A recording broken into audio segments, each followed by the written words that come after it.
How are we? How are we doing? I'm going to fix that. There we go. Bingo. How are we all doing this Sunday evening? Even have the cranberry juice and all. You swear I was doing a live watch along. But no, not today. We will be doing a watch along, by the way, for Richards versus Boatsy. I almost called him Bacody there. Yeah, we're going to do one for that. But let's just go, let the chat build up a little bit. Get a few people in, and we see how we go. We see where the live takes us. We see where the evening takes us. We see how all that good stuff goes. Again, let's see. Big up to Nick every time. Big up G-Man and the whole chat. Smash the like button on the way in. Show your support the channel. Yep, if you could, lads and lassies, smash the old like button. Even if you're watching it back on the replay, smashing the old like button. Rowan Perry, how's it going, G-Man? It's been good today, mate. Now I have to say it's been a good day. It's sunny here. You know, it's sunny, so it's just been out and about, doing whatever. And yeah, now it's just basically get ready for the rest of the week, man. That's literally it. But when Ireland's nice, when the sun's out, it's really nice. Big up to E-Machine, G-Man Boxing, shout out to you, my man. Great performance by Charlo. I never really thought Castano never really got a foothold in the fight outside 1 or 2 rounds. Yeah, this is what I was expecting to talk about first off. Do you know after the first fight, you go back and watch the videos, I was picking Castano to win the rematch. But it was kind of around about the end of last year. Said it on with Jamie a few times that the more I looked at both fighters, and I actually really watched the fight a couple of times, I was like, Charlo fought that fight all wrong. He actually fought Castano's fight rather than letting, this is the first fight now, he actually fought Castano's fight rather than doing what he's good at, which is just his sharpshooting, his long-range boxes, good to judge a distance, his countering. He really didn't do much of that in the fight, and he let himself get outworked.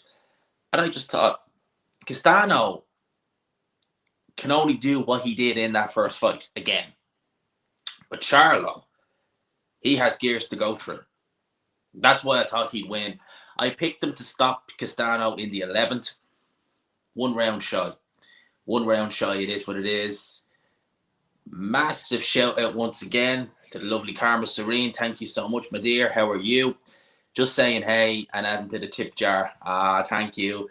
Got to get back to my patients. You got to do what you got to do. Thanks again for all you do. I appreciate that. I appreciate that so much, Karma.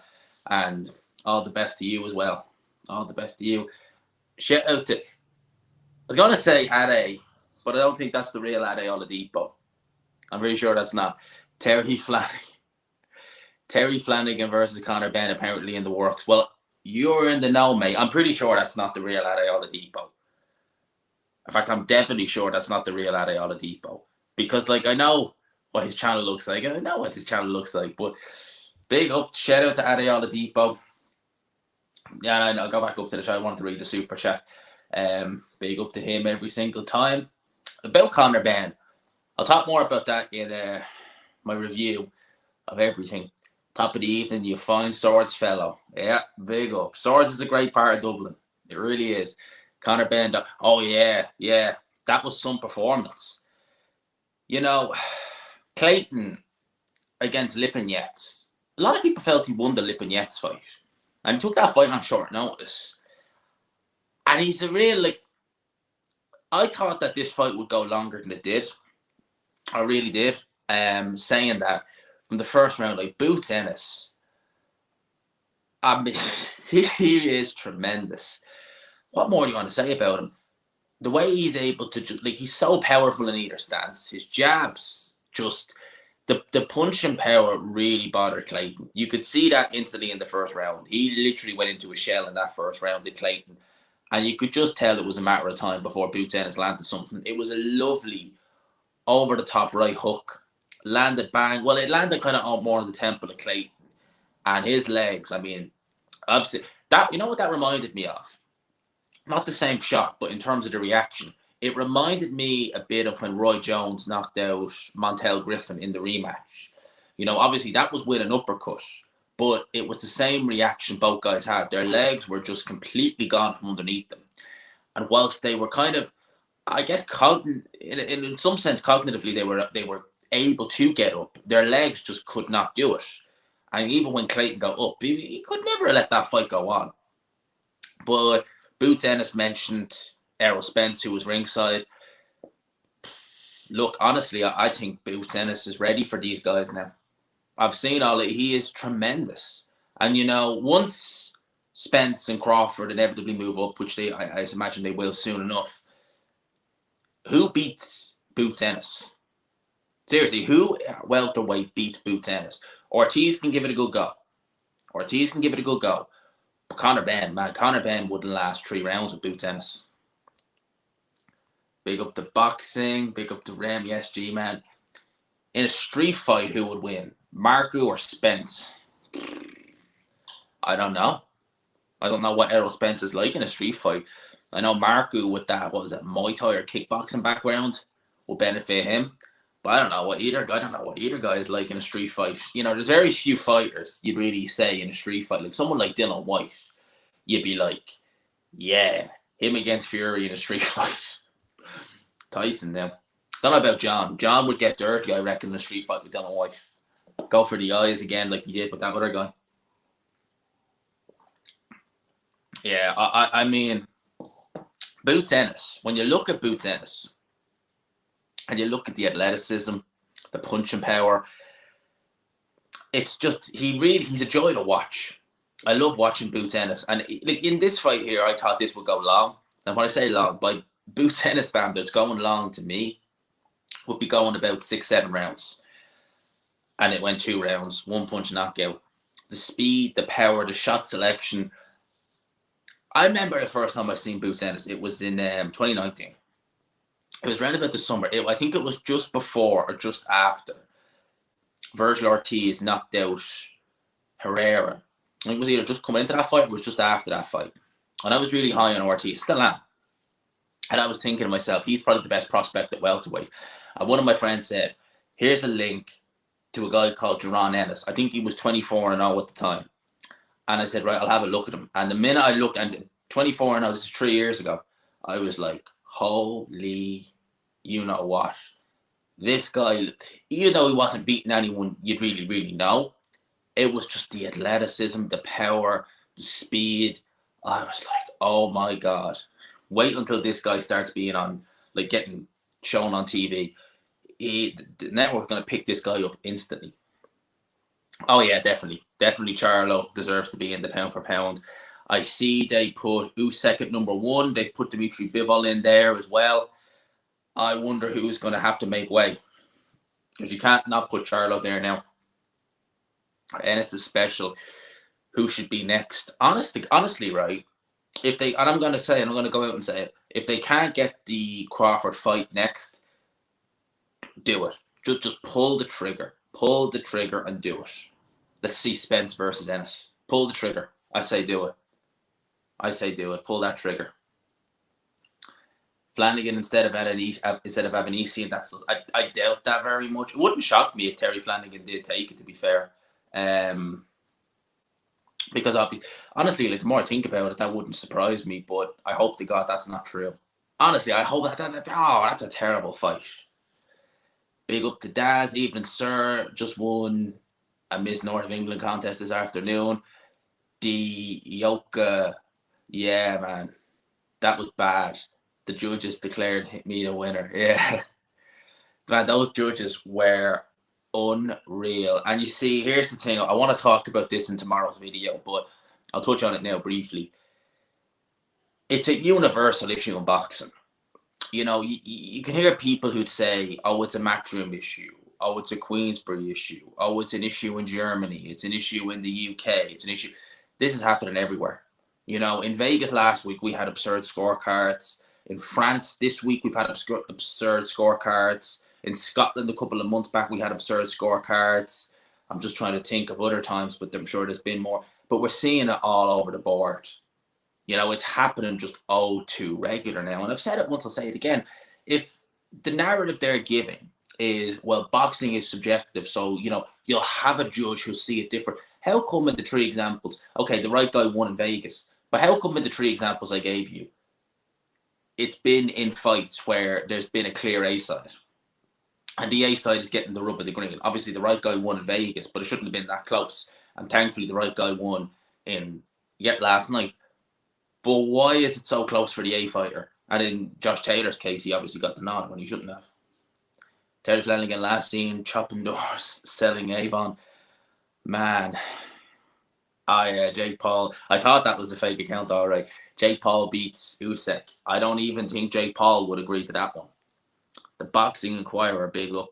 But Cody last night reminded me of big. He did actually, didn't he? The way he was just marching. See, I was worried a bit about Cody when I heard his weight. I was thinking, that's not too good. He might be a bit too heavy. But it didn't really matter in the end. You know, he seemed to just thrive, really, in that fight. Even with the excess weight, it didn't seem to bother him too much. So, but Cody, he looked very good. And it was bizarre. Like, Yoka in that first round really ran out of ideas pretty quick, didn't he?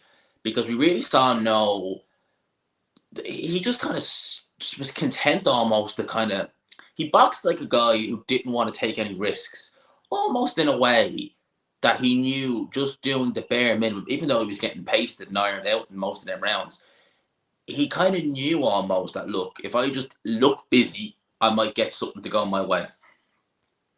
And you can only imagine if Yoka had been busier and maybe had tried, a little bit harder in some of them rounds, not to say he deserved to win, but he probably would have got the nod, seeing how the judges were scoring it.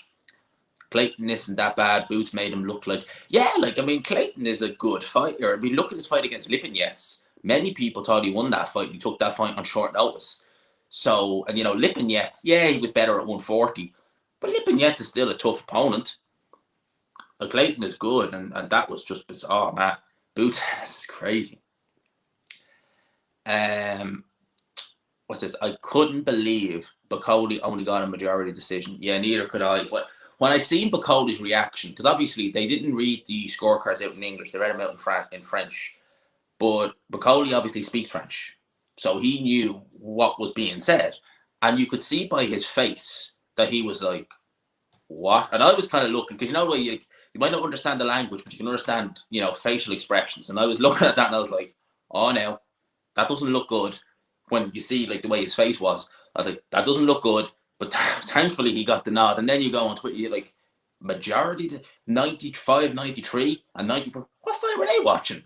Round 7 is the only round you'll give to Martin Bacoli. Or not Martin Bacoli, Tony Yoka.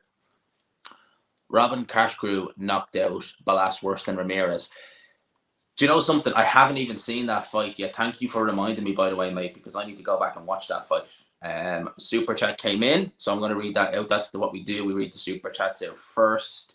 Shout out to Justin Fletcher every single time for the time and entertainment, man. I appreciate that. I appreciate that. Thank you so much, mate.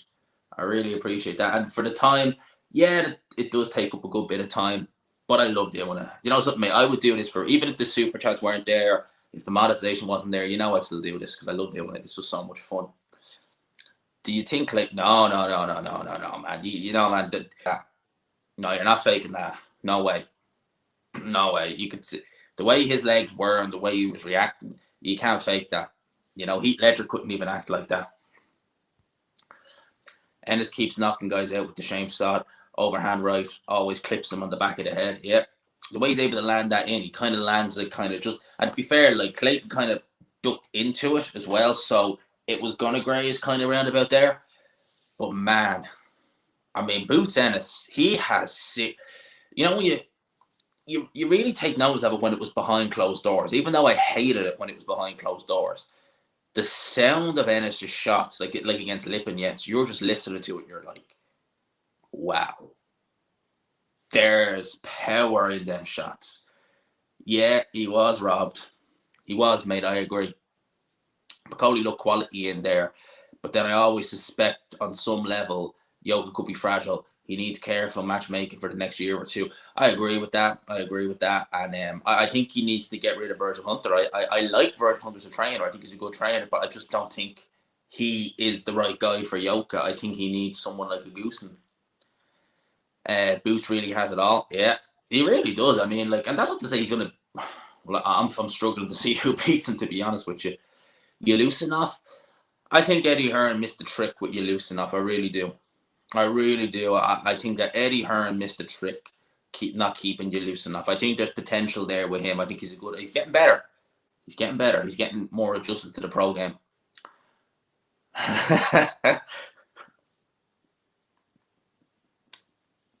That's a good one. They'd obviously have to you'd have to put that on trailer or Triller. You'd have to. Well, with Big Baby off the juice, we don't know, but he probably still have the weight advantage over Bud's wife. Ennis looks like a threat to anyone. I'm telling you now, I put him in there with Spence. Just do it. He's ready. I genuinely think that Ennis is ready. Put him in there with Spence. If you're not going to put him in there with Spence, put him in with Thurman or Garcia. He's ready. In my opinion, he's ready for these guys. He's ready. There's no pussyfooting around. Put him in there. Because I think he beats a lot of them. Spence is going to be tough. He'll need to really be on his A game. I think defense is the only thing that I would worry a little bit about Boots. But pull the trigger. The kid is tremendous. I mean, when you look at him, you're just like, how do you beat this guy? He's tremendously talented. He really is. I'd imagine Virgil will go to 150. Yeah, that's the thing about Virgil. I reckon the weight is an issue for him. He is a unit at 147.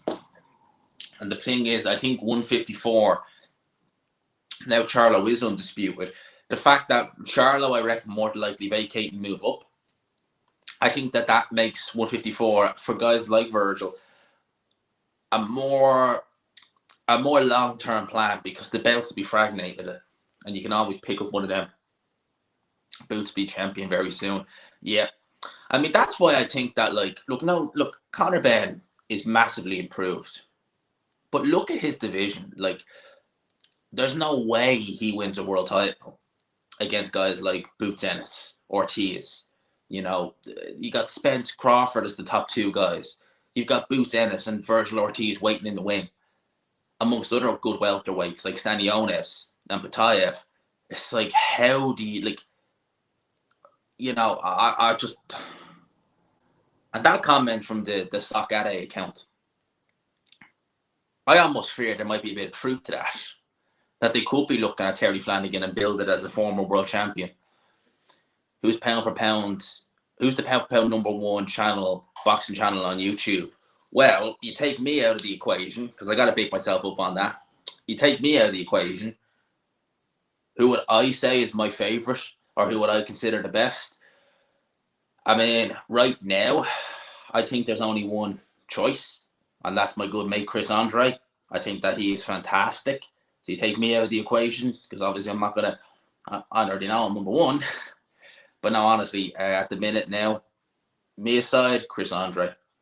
Definitely. Oh, yeah, Ennis, definitely. Ugas is a good fighter. He is accurate with the right hand, but I can't see him beating Boots Ennis.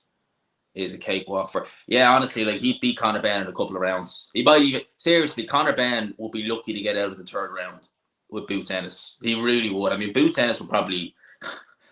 I don't even want to... Eddie Hearn will... Unless they were maybe ordered for a world title and they could get it in the UK, it makes no sense to go in there unless you want to get bet for Conor Benn. Ennis makes it all look effortless. That's the other thing about Boots Ennis that I love, is that he literally makes what he does, the way he's able to box, the way he's able to switch, the way he's able to throw his shots and combinations. It looks like anyone could do it. You look at that and you think, I could do that. But you can't, because it's hard. And Ennis just makes it look seamless. It's like he's just poetry in motion. It's like, do you remember Messi and Ronaldo when they were in their primes? It's kind of like that in terms of football, where you just look at like Messi when he go on them runs and he just break through defense, and he'd run with that ball and make it look effortless. That's like it. You cannot do that. Yeah, Nonito Donaire should be on that, what he's done. I really hope I love to see him beat Inoue, even though I love Inoue too. I love watching him too. There's just something about Donaire that just, I've watched him 10 years, maybe more, maybe a little over. I've watched Donaire for years and years, and I really thought he was finished after, well, I thought he was finished after the Magdalena loss, and especially the Frampton loss, but the way he's been able to come back and just rejuvenate himself, it's incredible. It really is. Both Donaire and Gonzalez, oh yeah, Chocolatito deserves it. He does. Big up to AG, salute to you. Terry Flanagan being wheeled out to fight Conor Benn. Surely not. Surely they can't do that. I mean, I wouldn't put it past them, truth be told.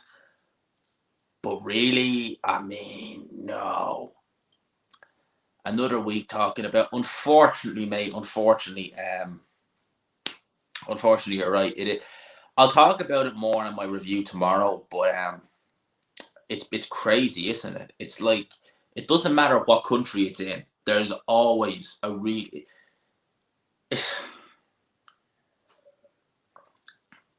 the whole incompetence thing doesn't wash. When you hear that, Billy the Genius Nelson told us all. I was calling him Billy Graham. Anyone heard of the Inoue Donaire rematch? I heard Donaire say on the Taylor Serrano weekend say that it's in the works. June 9th, isn't it not? Or has there been an issue with it? It should be June 9th, man. It was June 9th it was announced for. They almost robbed the poor guy. Yep. Them judges are Stephen Hawkins, Harvey Price. Stevie Wonder, yeah. The three of them there. I mean, that must be it, because I can't see how he'd score that fight draw. Checo was in mine. Quality highlight until he lost to Chocolatito until he lost to Estrada. Yeah, Estrada deserves that as well, to be there, to be fair. But yeah, I think he is there. Bacoli looked like less than. He needs to sort out his conditioning. He was too heavy. I agree. I think he was, but he really did. The jab he was throwing was brilliant. I mean, Bacoli's jab last night was tremendous. Agree with you. Agree with your video with improved conditioning. Yep. Salute to Ade Boom. I don't think that's the real Ade, mate. I'm pretty sure it isn't. I'm pretty damn sure it isn't. If he wants to WhatsApp me and say, yes, it's me, then I'll say, oop, I'm pretty sure that's not the real Ade. It's like the Ali Drew who comments on my videos the odd time. Do you ever see that when I get like comments from Ali Drew? Well, I know that's not the real Ali Drew, but I think it's a sock account. Anyway. And In Shape Bacoli doing his first round thing for the next 11 rounds, and now that's an animal. Yeah, man. That first round for Bacoli was just, I was like, where has this guy been? I missed where I was there. Shout out to Jono, Big Boys. Big Boys did some good commentary on that on the card last night. Yoka really showed us yellow stripe, didn't he? Yeah, Yoka didn't do. Yeah, pulling the Chris Colbert in the last round. Yeah, he didn't want any parts in the last round. I think he in a way, looking back, he kind of fought like someone who was, obviously frightened, but I think he kind of knew there might have a bit of luck coming his way, which he almost did. The big Chinese guy made a comeback last night as well. He went to points, so his 17 KO streak ended. I think we'll need to see him wheeled out someone soon. The big Chinese guy, what was his name? I remember him. He was like 300 pounds or something like that. And he turned pro at like 200. It was something, I think he might have even been related to Zidane Zhang. Yo, shout out to Intangible every single time, lads. Intangible Boxing News, great little YouTube channel. Been subscribed to you for about 2 and a bit years now, mate. So big up to Intangible. Not being on Pound is rubbish. Nah, he's not been a dominant fighter in ranked divisions 2012. He's significantly bigger than anyone else at 118, like significantly bigger. He's definitely bigger. I think he's going to lose, though, his next fight, unfortunately. Joyce versus Pulev. Joyce walked through Pulev. And Pulev's done. I seen the Kovalev. I actually watched a bit of it. It was on live. So I got a chance to watch some of Sergey Kovalev. And honestly, I think Kovalev at a cruiserweight, he looked tiny in there compared to Pulev. I know there was only a pound difference in terms of the weigh-in, but Pulev, proper rehydrated. Kovalev, I don't think cut a pound. Like, Kovalev looked tiny in there. He is, yeah, someone, only E-Machine asked him, why is Kovalev still fighting? I don't know. I do not know. Buddy McGurk has definitely saved a couple of years of Kovalev's career, definitely. But honestly, like, he boxed very well against Pulev, but he ain't beating the top cruiserweight. Even a Lunga Makabu, I think, would beat Kovalev. Boot punch coordination is incredible. It's incredible. It is just, I know I'm bigging up Boots a lot, but it's hard not to. Daenerys never had pound for pound skill either to me, but incredible athleticism and explosiveness. He's incredible. I mean, the power he has, man, he is just, oh man, honestly. Yeah, you loosen up. It's coming a bit, but I agree with you there. Intangible, you wouldn't have a 4 weight division champion in your top 10. I would. That would imply you'd have Broner in your top 10, though. I was thinking about Broner doing a WTF on him, and I will do that. And I was like, we forget that Broner is the 4-weight world champion. That does take some doing, all things considered. I didn't see it, but I did hear about Evan Holyfield getting knocked out in a couple of rounds. I haven't seen it myself. I'll have to see if I can find it. But I did, that was something I did see. If you ask Conor Benn, he will say he can beat Ennis. Yeah, I'm sure. Well, you'd expect him to. I mean, like, I'd be more worried if he said he didn't, to be fair. But there's a big difference. Like, I mean, like, put it like this, right? If Paynow can land on you and hurt you, what in God's name do you think Boots Ennis is going to do? And bear in mind, right, he was getting tagged up a bit by Chris Van Heerden, who's slow as molasses compared to Conor Benn and compared to Boots Ennis. Chris Algieri, again, these washed up guys. I mean, if he went in there, he's not gonna, but if he went in there at Boots Ennis with that speed, that athleticism, that punching power, mate, he would be ironed out in a couple of rounds. And it would not be pretty. He would be absolutely ironed out in a few rounds. I'd never be so confident to make a prediction of Conor Benn getting knocked out before the 3rd round. Drabel Pulev's inability to make adjustment was evident, but the new boxing looked pretty. Kovalev looked pretty good. Yeah, he looks old enough. You know, I mean, if he's going to make a run at cruiserweight, target Makabu, don't target a Coley or Briedis. They'll both walk straight through you. You might have a bit of luck with Makabu. Might. No, because he's not 4th weight technically. He's in the 2nd and 3rd division, and he's much bigger than everyone else at 118 rehydration. I didn't see it. Don't spoil the knockout. Ben will wait for a vacant belt and then be marketed as champion of the world just to defend. I can't see, even a vacant belt is going to be hard for him to beat, like, to win against. I mean, like, let's say, right, WBO will probably make Joshua Taylor mandated for a vacant WBO, right? So we'll say Josh Taylor can go and maybe fight for that. Boots Ennis would fight for the IBF, so that's that gone. Stanionis WBA, so that would be well and truly taken and gone. WBC, it would be PBC guys, so you'd be looking at probably like Turman and maybe a Garcia or someone like that, or, you know, I'm just assuming maybe Virgil Ortiz. Even a vacant title with these guys, you would have to get a vacant title against someone garbage, because it's just he's not gonna. I don't even see him winning any title, mate. Really, Hatman would probably be second.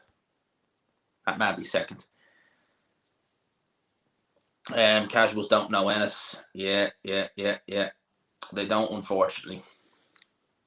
Big up to last of the Scafflaws. G-Man, I was an old school fan of your channel when you were just starting out.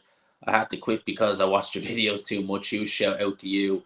Happy your channel has grown so much, man. Yeah, man, I remember a lot of the guys who were here early on. I remember, I think, barely at 1,000, maybe even earlier than that, because I wasn't doing streams at the time. But man, I big up to everyone. I remember all the old guys who were there at the start. We've come a long way. Come a hell of a long way since then. And we're only just getting started, man. We're nearly, like, how many subs are we on now? I'll just check the old sub count. How many are we on now? 7,994. So there you go. It's crazy. Hit the like button, guys and gals. G-Man do. You see Eubank's interview at his brother's fight. Yeah, I haven't seen it, but I've seen some of the quotes. Yeah, I know. I want people to stop talking about Ennis versus Spence. Spence said he's moving up and the only fight he wants is Crawford. Don't blame Ennis for chasing the belts, but I want... True that, like, obviously, like, it's a good consolation prize if we don't get it, but obviously I would love to see Crawford Spence too, as well. I'm after missing a load of chats there. Where are we? I think we're here. Share a ring. If G-Man and Eubank share a ring and Eubank gets a proper slow beating, I mean, I assume when you're talking about McClellan, not me, I get smashed to pieces by Eubank. Ramirez versus Ben is being talked about quite a bit. If wins that, if Ben wins, the majority wins, give him credit. They will say, no. If he wins that, that's a legit win. That's a good win. Because Ramirez, he may even be bigger than Ben come fight night. Pulev versus Babic. Honest to God, man, like, I love watching Alan Babic, but if you have a good, if you're anyway a decent boxer and you can jab and counter, you're probably going to have a good chance of beating him. I remember it against Winters. I'll never forget that first round against Winters when Babic came out like a freight train. Even though Winters couldn't keep him off, you could see that just by moving a bit, Winters was giving Babic issues. So honestly, I think if someone can move a bit, you'll give Babic a world of issues. And I think Babic, like, look, honestly, I'm going to enjoy it while I can because I love watching him, but he is a knockout waiting to happen. Where do you think people should rank Bacoli now? We definitely should move up in people's estimations, definitely. He moved up in mine. I didn't think he had that kind of performance in him, to be honest with you. So, I don't know. But very impressed. That's what I will say. And I wonder, I reckon they might order, because do you remember, and here's the thing, right? Do you remember why this fight happened? Well, excuse me. Take a quick sip. This fight was meant to happen in January, okay? And it got pushed back to May. But before that, Yoka stated, well, Yoka actually took the IBF eliminator with Hrgovic. So you know where Zhilei Zhang was meant to fight Hrgovic last week? Yoka was meant to get that eliminator, but Team Bacoli said, no, we signed for this fight. We're getting this fight. This fight got put back on. I wonder, it's a different style. I wonder how he would have fared against Hrgovic. I do think Hrgovic would have won as well, but you never know. It's a different style. To be fair, Conor Benn could be champ in a few years. He's young enough. I can't see it, mate. He's improved much more than I thought he would have. You know, a few years ago, I didn't think he'd even win a British title, but I can't see it. I just can't see it. Spare thought for Alessandro Alea. She's had brain surgery since being stopped by Rankin on Friday. I've seen and I heard about that. I actually watched the Hannah Rankin fight as well. I caught the that fight after the Linus Bentley fight, and that stoppage came way too late, in my opinion. She took a fair old beating in there against Hannah Rankin, and yeah, it's no joke, man. It's no joke. It can happen to anyone, male or female. 50 in the chat, only 70 in likes. If you could, lads and lasses, 67 in the building. If you could, smash the like button. We try and get to 50 likes if you could, please. There you go, right on cue. So we've got Ade Oladipo and Ali Drew in the chat. With Ade, I'm pretty sure, well, I know that's not him. I'm pretty sure that's not the real Ali Drew. If it is, I'd be fairly feckin' amazed. Someone say my name. There you go. I remember I had a Sock Tony Bellew account a while back. Like, someone in the chat had one. And every time you'd mention Tony Bellew, like, he'd literally just pop up in the chat, be like, someone say my name. And he had the picture about it was funny. I remember when Biden won the election, they had like Joe Biden accounts in a couple of the chats. Fair play to Bacoli. It was. Yes, I seen that. Of course, Triller will take it up as well, wouldn't they? I mean, they literally don't care. They will take up anything if they think it'll make money and people will watch it.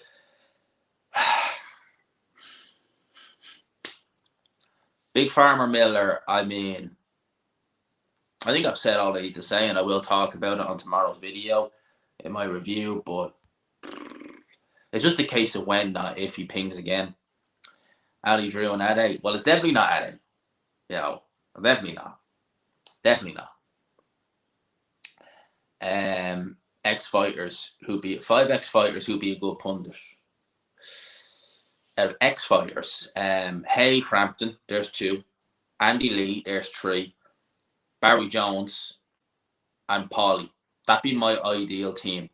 Because with Hay and Frampton, Hay for banter, and I think he would banter good with, well, he hit the 3 of them, Lee, Frampton, and Hay, have been on BT Sport before together, and I thought they were very good. Obviously, Paulie is what he is. And Barry Jones is more a commentator. If you want to take him out as a commentator, then I would probably push. See, Roy Jones is a good commentator as well. But if I wanted a pundit, just a pundit, not a commentator, if I wanted a pundit, I might. If I wanted a pundit, maybe I would go with Sean Porter. I quite like Porter as a pundit. I go for Bacoli in there. Yes, that's the guy. He's a long Zhang. He's about 6'3". Huge. Yeah, he's flipping, like, he's not tall, but he's massive. I think he turned pro. He was like 200 pounds. And then he just ballooned in weight. Like, huge. Yeah, Papa Boxing is a good laugh. I haven't seen much. Maybe I have, actually, because I've seen a few new channels in the last few weeks. Maybe I have seen Papa Boxing. I'll have to go and have a look. Wait there a sec. I think I might have. Let's have a look. Proper Boxing. Let's have a look. See. Oh yeah. I've seen this guy. Yeah, he is funny. Yeah, he is funny. He's actually quite good. I only recently got seeing him. He's like 15k subs. I only recently found his channel. Oh, I'd love to see that too. Thoughts on Matchroom and ESPN? Yeah, I think it's a good fight. I hope it happens. And if Conor Benn wins, he deserves massive credit for that win. It's a great win. I think Bud be too much for Boots, for a little hard to train for Bud without actual experience, I believe. Yeah, see, Bud can do a lot of what Boots does. Like, Boots can switch it real well and fight seamlessly in either stance, but so can Bud. Bud Crawford is tremendous. Broner, I prefer the weight 4 belt holder. Some of them decisions he got, we will admit, were very, very dubious. Clayton did absolutely nothing. He didn't even try. He obviously came to lay down. I don't believe that, mate. I genuinely think that he felt the power off Ennis in the first round, because you could tell he was intimidated. It was just like, crap. What am I going to do here? Still looks like 140 pounder to me. Yeah, I remember, and I'll never forget it, when he turned over. Originally, he was trying to do 140. And he said that he just didn't fancy doing the weight cut. I remember after one of his fight, I think it was his 3rd pro fight, he said, I just don't fancy cutting the extra weight. So he really is a 140 pounder. Oh, it would be one-sided. I don't want to say, honestly, like, I can only imagine how bad that knockout would be. I got a good feeling that Marku can pull it off against him. Don't know why. If you're talking about Ennis, or you're talking about Ben, because I could not, I'd give him a better chance against Ben than Ennis. Talking Josh Taylor, belt is a disgrace. Taking Josh Taylor, but guy just had a mandatory regardless who should have won. He's 4 belt champion in every division. Let now some bum will get the belt. I think you're referring to Josh Taylor getting stripped for not taking his mandatory. Well, I see in the picture of health that he is, Mr. Universe, Mr. Six-Pack, Dan Raphael.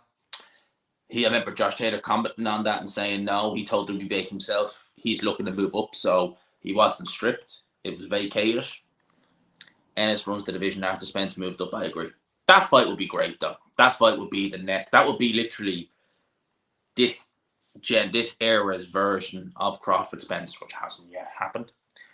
Reactport versus Makabu. Makabu's a much better fighter than we give him credit for. He is. That'd be interesting. I don't know who I'd take in that fight. The only competition is if the only complication I'd say is if Crawford stays, but Crawford is aging. He is. We have to remember that he's not getting any younger. Actually, someone gave a super chat there. I actually forgot to read it. Apologies. I did say I'd read these first. And again, Justin, thank you, my man. Appreciate that. Kambosos needs to disrupt Haley's timing and rhythm to win, in my opinion. Any opinion on how that plays out? Yeah, I've no problem. Mate, honestly, I'm going back and forth about that fight. I really am. I can see Haney just, if Haney boxes, it just sticks to boxing. I reckon he'll have enough to be able to get through and get a decision over Kambosos. Well, we don't know because it's in Australia, obviously. But saying that, Kambosos is, I reckon he will be able to offset Devin Haney's rhythm. I think he'll be able to do it with his own jab as well, because his own jab and right hand are quite good. And I think as well, Haney, he's getting into this, he's got it into his head now. It seems certainly to me in his last few fights, I'm a big puncher and I'm going to show it. He's not. But if he stands in there and starts trying to prove it, he was almost knocked out against, well, he was hurt badly, I say he was hurt badly against Linares. I think against Kambosos, he could find himself on the canvas. Didn't you have an Oliver Cromwell count in here? Man, I've had some weird accounts. I've had Angela Merkel in here. I think I've had Biden. I've had Bellew. Had a few mad ones in here. Absolutely mad ones in here. Ah, look at this. I didn't see that. Big up to Jamie. I hope you're enjoying your time away, mate. Big up G-Man, trying to send the super chat, but it won't let me because, man, it's fine, man. You don't have to send me anything because I'm out of the UK. Hope everyone in the chat is good. Man, you don't have to send me anything. Big up to Jamie. Every single time, man. Every single time. Big up to you, man. I hope you're enjoying yourself over there. And once you get back, we got to do one together. We definitely got to do a video together once you get back. Help out Kovalev versus Babbage. Yeah, that'd be actually a good little scrap. Babbage against Kovalev. You know, that would be interesting because Kovalev can box, and I'm sure he's fought guys who are aggressive like Alan Babbage. That'd be so interesting. I don't know, because Kovalev's definitely aged. Babbage is so open, but with Kovalev, see, Kovalev is a very, very heavy-handed fighter. But would he be able to buzz these guys at cruiserweight and guys like Babbage? I don't know. I'd like to see that fight, to be honest. Campbell Hatton cleans out the cruiserweight division.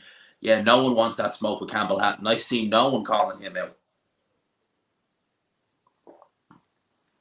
Campbell Hatton, I mean, how do you... We got to beat Ennis. How do you beat Campbell Hatton? The footwork of a Lomachenko, the defense of Mayweather, the power of Deontay Wilder, the chin of Triple G, the physical strength of George Foreman. I mean, how does anyone beat Campbell Hatton? The only person who beats Campbell Hatton is Campbell Hatton himself. We're dealing with a special talent there in Campbell Hatton. As you can tell, I'm being sarcastic there, by the way. In case you can't tell. The like button just got smashed. Thank you, like Yoka did. Yeah, he really got the crap beat out of him. Explosion. He could take it out. It's possible. That's why I hate boxing fans that call boxers bums. They literally put their life in the risk on the line. Respect to any fighter who steps into the ring and pray for the Mexican woman. Mate, it can happen to anyone. That's why, like, you know, I always, whenever I hear casuals, it really, like, sometimes I try and zone out when I listen to casuals talk about boxing, but sometimes I do just, you know, end up just kind of saying, no, you don't know what the hell you're talking about. Obviously, I say a bit more stronger than that. And they're just like, yeah, but that fighter, like, he went down too easy and, you know, he quit. He's just, these guys are just cowards. It's like, they're not. There are women and men who get into boxing. And like Alejandra, I can't really forget her last name. They end up with brain damage. And thank God she seems to be on the... I did see, unfortunately, that happened. I did see that earlier. It looks like she's going to be okay, thank God. But it just gets on my wick when I hear that. It's like, look, whenever I see fighters quit, I normally don't. I normally say, like, look, I've never been in the situation that these fighters have been in. Like, yeah, I've tried boxing, and look, I was never committed to it. I don't think I was particularly good. I'm better at just I could break a fight down better than I could actually do it myself in the ring. But I'd never call a fighter like these fighters. They put their lives on the line. That's what I said. Like, you see fighters who have to be safe themselves. Like, do you remember the Russian fighter? His name escapes me. He passed away sadly on the undercard. He was beat by Matias on the Teofimo Lopez, the guy Nakatane undercard. Buddy McGurk was training for that fight, and he sadly died. But in the 12th round, when he was pulled out, he wanted to carry on. He was upset that Buddy McGurk was pulling them out. These fighters are brave, and they deserve a lot of respect. No, I think Andy Lee is okay. Andy Lee, I think, is a better... Andy Lee isn't a bad commentator. He's not, but he's a better pundit. And I think he even kind of admits that himself, is that he's not the best for scoring a fight. He admits that. He's definitely a very good pundit. He's not a bad commentator. I think Barry Jones in the UK anyway is one of my favourites. I love Barry Jones. And he could be kind of cheeky as well, which is what you need, a little bit of that. The Porter podcast is great. Watching a Thriller card is like torture for boxing. I was a fan. I was consistently saying, when do we see boxing? Yeah, I mean, they love the just kind of... They're trying to be just kind of the out there. We're just trying to make it an event. A bit like WWE kind of almost. The WrestleMania of boxing. You could imagine if they got like a really big fight, like imagine, this isn't going to happen, but just hypothetically say it. Just say Usyk Joshua 2 landed on Thriller. It's obviously, we know it's not going to happen, but just hypothetically, you could imagine they would make that like a WWE event. They'd make it like WrestleMania or something. Absolutely want you and Punch to do a chat with Sean Zelter or Sean Porter. You both could totally get them on your channels. I've no doubt, man. We could. I mean, people always say that about me and Jamie, that me and him, like, more of you and Jamie, because I think it's because we're just mates as well. It's good as well for us. Wait for the heads up on that. I'll catch your video later. Yeah, I seen Joe's video on it as well. I seen Hannah Rankin tweeting about it as well. And big up to Nick as well. Makes me look like Kate Moss. He hasn't seen a table of food he won't eat at, including that table. I mean, Dan Raphael probably hasn't seen his toes in 20 years. Did you see the fight with Maxime Prodam when they robbed him with 2 knockdowns after getting punched twice? LOL. Was that the Marco fight, or did Maxime Prodam get robbed on a card? Puts on 10 pounds every interview. Yeah. He is a unit of a man. Angela Merkel, yeah, I remember that. It was like in 2020. It was like after Biden was in. You had like, these like accounts were like having chats with each other in the chat. Like, you had a Biden account 1 minute, and then I think you had Macron, and then you had Merkel underneath. I was like, what is going on here? Like, people have a lot of time. I'm good now. I don't heal as quick as I used to. It's been annoying, as I couldn't drive for man. Well, hopefully you're on the mend, my man. Hopefully. You gotta love walking the dogs. I mean, mate, even Savannah Marshall could probably beat up Campbell Hatton. Seriously, that's how bad Campbell Hatton is. Seriously. Man, that kid cannot fight. I mean, that kid cannot fight to save his life. Punch Perfect Boxing is a punk. I totally could beat him in a boxing match until I saw a recent picture with Daenerys. Dude looks tall as hell. Yeah, Jamie is a unit. He's tall. He's like, James like 6'1". I'd say you're about 6'1", mate, 6'2". Okay. That's a good question. Very good question. As far as I'm aware, isn't Gilberto Ramirez still mandatory for Dimitri Bivol? I'm pretty sure he might very well be. Style-wise, oh boy, that is an interesting fight. Ramirez has looked much better at light heavyweight than he did at super middleweight, in my opinion. I remember one of his fights on Top Rank, they took a weight on the night of the fight, and he was like 20 pounds heavier. So he was obviously cutting a hell of a lot of weight to get down to 168. I don't know. I think Bivol is tremendously talented, but I would give Ramirez, just on a stylistic point of view, because he's a good long-range boxer. he's ambidextrous, so he can use both hands. Even though he primarily fights out of the southpaw stance, he has power in both hands. I don't know who I'd pick in that fight. I mean, Ramirez definitely looks better than he did now, than he did a couple of years ago. Alan Babbage. Yeah, I think it's just the way he fights. He's just so entertaining. 72 in the building. If he could, 77. Are we close to 50 likes? How many likes are we on now, lads? How many likes are we on? I want to see if we're getting close. Okay, so we 4 likes off 50. If you could, smash the like button. Sergei Kovalev did his country proud. Most fighters who call any fighter, who call fighters at any level bums, usually have never taken a punch in their life. No, of course not. Like, the amount of times, right, in all my years when I was going to the gym, you'd hear people go to a gym or they talk about, you know, oh, I'd love to learn to box. I reckon I'd be quite good at it. And the minute they spark, the minute they take one shot, they're never, the majority of them are like, the hell with this. I didn't know you get hit for real. And yes, R.I.P. to Maxim Dashev. R.I.P. to him. I've seen a few of them now. Yeah, I have to. The name didn't ring the bell because I think I was just watching more of his just content, not the name. But yeah, no, he is good. He's funny. We still need to know whether John Fury ever found out why Tony Bell. Yeah, do you remember that interview? Why is he being cheeky? Why is he being cheeky? He'll stick to the light heavyweights or unknown cruiserweights. What do you think me, mate? What the F happened to Danny Lusanov? Yeah, I'm not sure who we signed with now. He's had a few fights since. I guess Hearn just didn't feel there was any long-term gain in him, which I'm surprised at because I think he is a very good, very talented fighter. Extremely talented. Yes, big up to Chris Andre, my man. So I got Jamie and Chris in here. Big up. Yes, G-Man, for once not working when you're live. Man, appreciate you being on. I really do appreciate it. All the time in the world for Chris. A lot of time. Best, I'll read that in a second. Best breakdowns on YouTube, bar none. Honestly, that's what I'm trying to get mine a bit more like. That's why I done the 3 reasons why for Fury and White, because I was thinking I don't do my homework enough. Chris Andre is picking things that I couldn't even dream about. It's crazy. No, definitely deserved. You've had a lot of growth the last few weeks and deserved, man. Appreciate you dropping in. 44 in the chat. Yeah, have we got to our 50 likes yet, lads? No, come on, 50 likes. We need to smash the like button 3 more times and we're at 50 likes. Yep. I remember that. And it was a terrible performance. It was.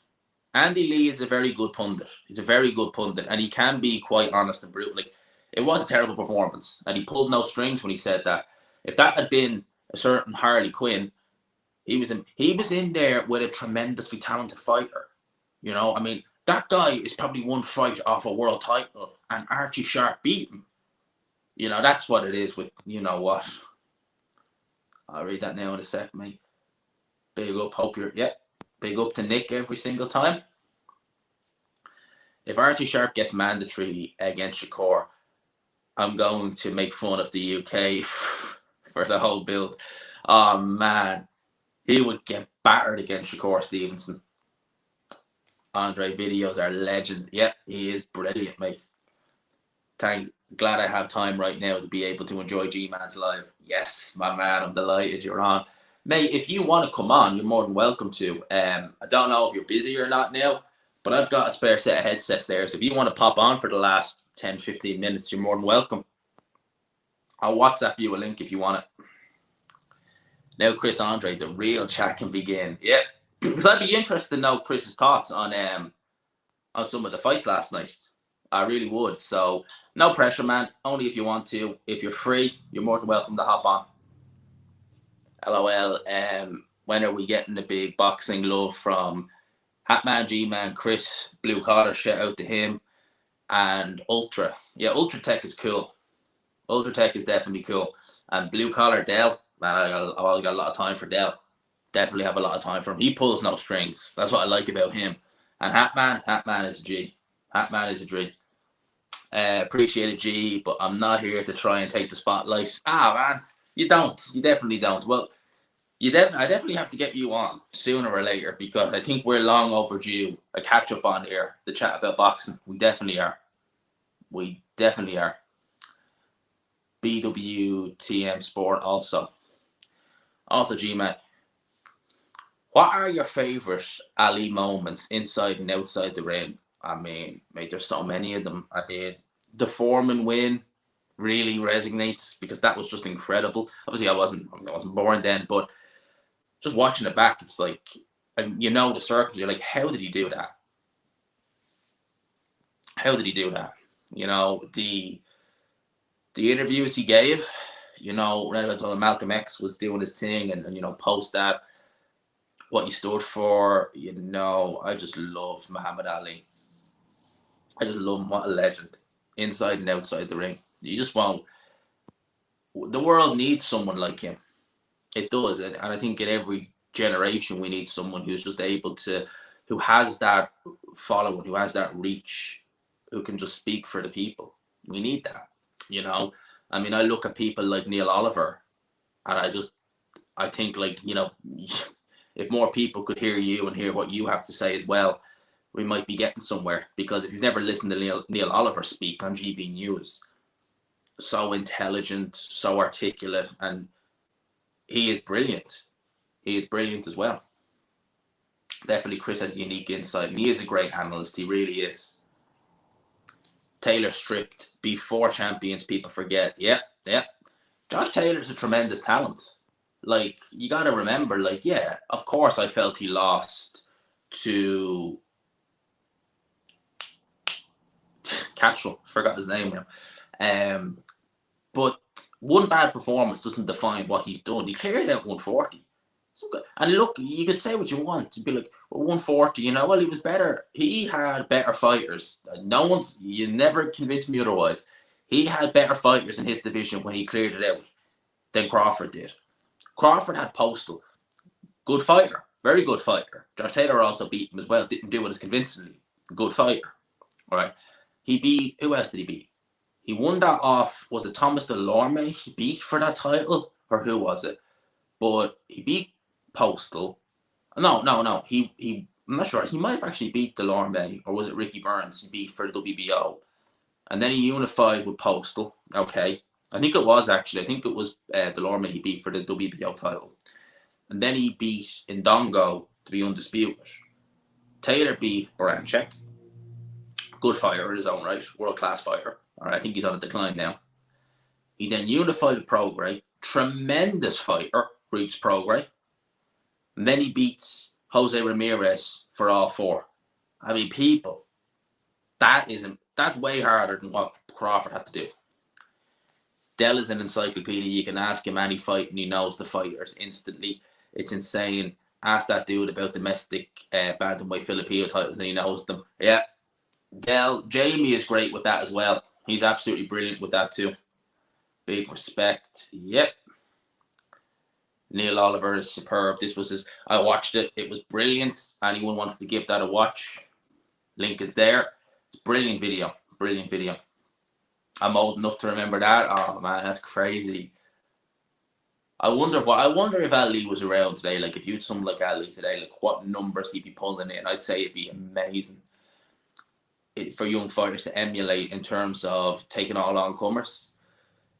I'd love it. And yes, I think that we don't see enough of that. You see, I think that fighters today emulate the Mayweather, which is protect that O. Protect that O with everything.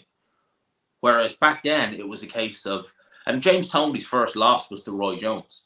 So it's hardly like, and that was Roy Jones in his peak. 168 was Roy Jones at his peak.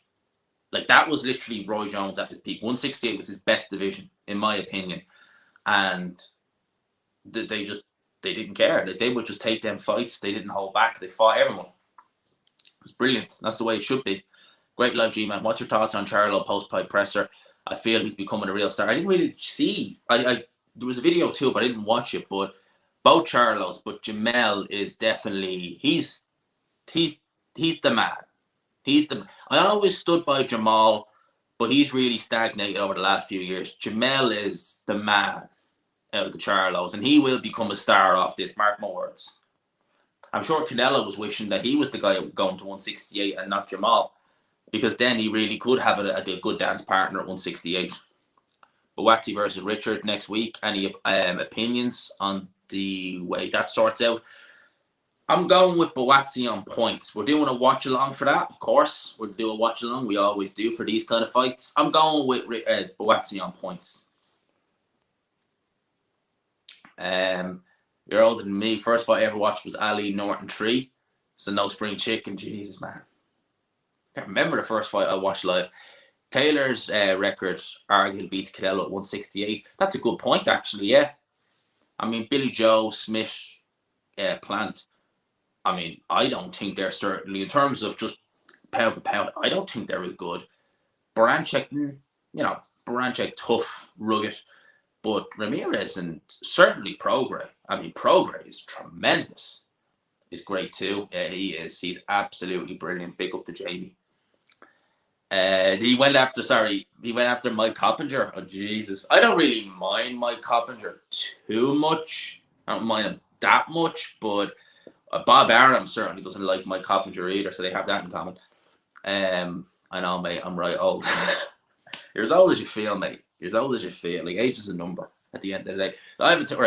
I worked with a guy, and I kid you not, right? Me and him were the same age. I think he was a few months older than me, but we were both 28, right? And he never realized he told me he was 28, but I never told him how old I was. And he was from the West Coast, so they kind of age worse over there anyway. But he never realized I was 28, so he always thought I was younger. And I never had the heart to tell him the truth. But I remember one day, it was after a weekend, and I was out with my friends on the Saturday. We were watching a match and had a few drinks. And I went trained to Sunday. So he goes to me and he's like, "What did you do the weekend?" And I up and telling him. And bear in mind, we're the same age, right? Well, I would have been 27 at the time. He probably would have been the same. And he was like, "Wait until you hit 27. I'll tell you then, you won't be able to drink with your friends and go out." And I just kind of nodded and was like, "All right, mate, all right." And he'd always kind of chuck little things there and he'd be like, when you get to my age, you'll know, and he'd say this like months after, when you get to like kind of the late 20s, you'll know all about this. And I'd be like, "Will I really? Will I?" I didn't have the heart to tell him, "Mate, I'm the same age." Because I thought that might be, because he didn't look 28. He didn't look 28. He looked in his 30s, like. So I was kind of like, I better not tell him, just to be on the safe. If he thinks I'm how many years younger and I tell him actually I'm the same age, he might just think, "Oh, Jesus, what am I doing wrong?" Do you or anyone in the chat think Tim Tszyu could beat Charlo? Be an interesting fight, but right now I'd probably still go with Charlo. Definitely. I'd still favour Charlo. I think Charlo, that's his division, man. That's his division. He's a tremendous talent. Tremendous talent. People, I've only wanted to go for just over the hour. I'm going to finish it up here unless anyone else wants to ask me anything. The first live fight I went to was John Consen versus Les Stevenson, 74. Mate, that's crazy. That's crazy, man. Jeez, that's a while back. But man, lassies, I'm going to call it here. I hope y'all have a great evening. I'll get my review out of the week tomorrow morning, as I always do on a Monday. I will see how the week takes us from then. Appreciate everyone in the chat. Appreciate those who donated. Big up to all you for donating. That means a lot. Goes a long way as well. Shout out to Jamie and Chris and Nick in the chat as well. Now for lads and lassies, I'll leave you there. Chat to you soon. Peace.